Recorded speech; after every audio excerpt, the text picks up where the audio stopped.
I'm Michelle Heaton for GNO. I'm here with Stefan Lustig talking about traffic tickets and DUIs.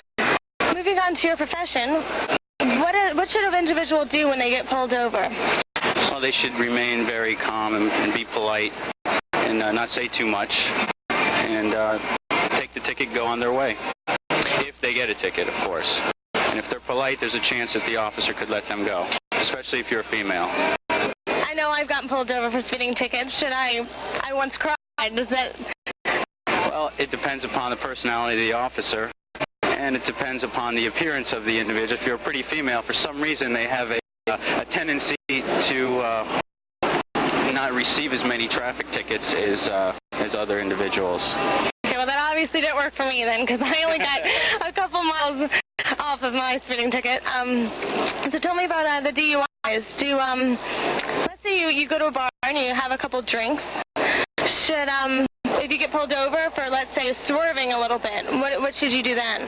If you get pulled over for swerving, you know, it depends what the... I don't think the officer is going to give you a ticket necessarily for swerving, but he may have a concern that you are driving under the influence to the extent that your normal faculties are impaired. Depending upon what he says to you, there's going to be a multitude of responses which you can give the officer, which may have significant and drastically different outcomes. Let's say that there's two individuals, they just had dinner. Let's say they're twin brothers. They're about the same weight. They've had the same meal and the same amount of alcohol, maybe a couple glasses of wine, each of them. And they left the restaurant. Let's say fictionally that each one of them gets pulled over. One's going one direction, another person's going the other direction. In the first scenario, the officer asked the individual if he had anything to drink. And he says, yeah, I just had a glass of wine. That was it. And that's going to prompt the officer at that point to do a what's called a DUI investigation, roadside sobriety exercises. Initially, he's going to start with the horizontal gaze nystagmus and put a pen in front of your eyes to determine whether you have, if your eyes start jerking distinctly in the corners, it's going to be probably his opinion that you've had too much to drink. Although that's not admissible in most courtrooms in Broward County, he does use that to determine whether or not you are impaired. And after he does that, he'll ask you to perform a series of roadside sobriety exercises and even the breathalyzer. Now, if you do all of those and you blow over 0.08, which is in pretty low standard. It used to be 0.10 in Broward in the state of Florida. Now it's 0.08. And if you do blow above a 0.08, you lose your license.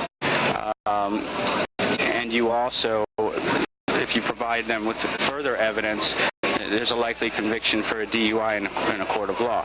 Now, on the other hand, the other individual brother who was going the other direction, he was asked by the officer if he had anything to drink. He said, "Done a drop."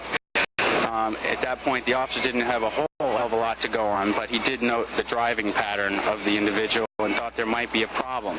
So he asked him further to do the roadside sobriety exercises and the horizontal gaze nystagmus. He refused everything.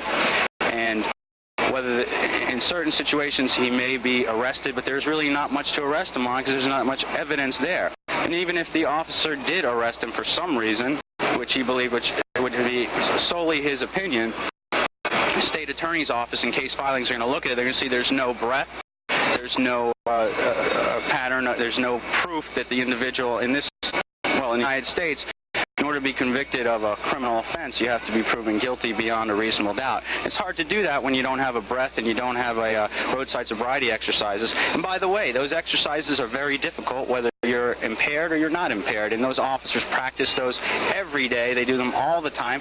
And you're asked to do them for the first time. It's not going to make you look very good, whether you're impaired or not. Whether you're 15 or 75, you're going to get a traffic ticket at some point in your life. And the worst thing to do is to pay a traffic ticket, because if you pay it, it's an automatic admission of guilt. You get points on your license if it's a moving violation, and the insurance companies use that as a way to make money to increase your premiums. Whereas now most law firms will guarantee you no points on your license or your money back. You don't have to pay the ticket, and you don't even have to go to court because the attorney goes for you. It's a very simple process. And most people are ecstatic that they don't have to go to court 3 times just to see the officer when they hire an attorney in Broward County, or or Dade County or Palm Beach County. So they should go to you.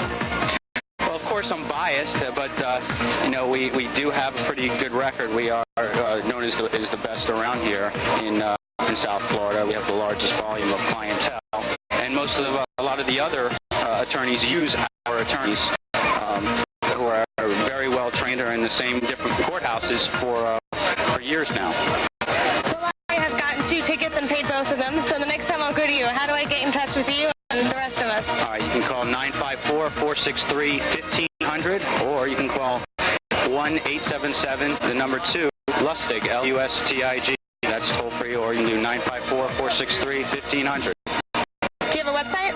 Yes, we do. It's called traffictickethelpcenter.com, and we are located, centrally located on the corner of Oakland and Federal Highway, southwest corner of Oakland and US 1. Thank you so much, Stefan. I'm Michelle Heaton for GNL.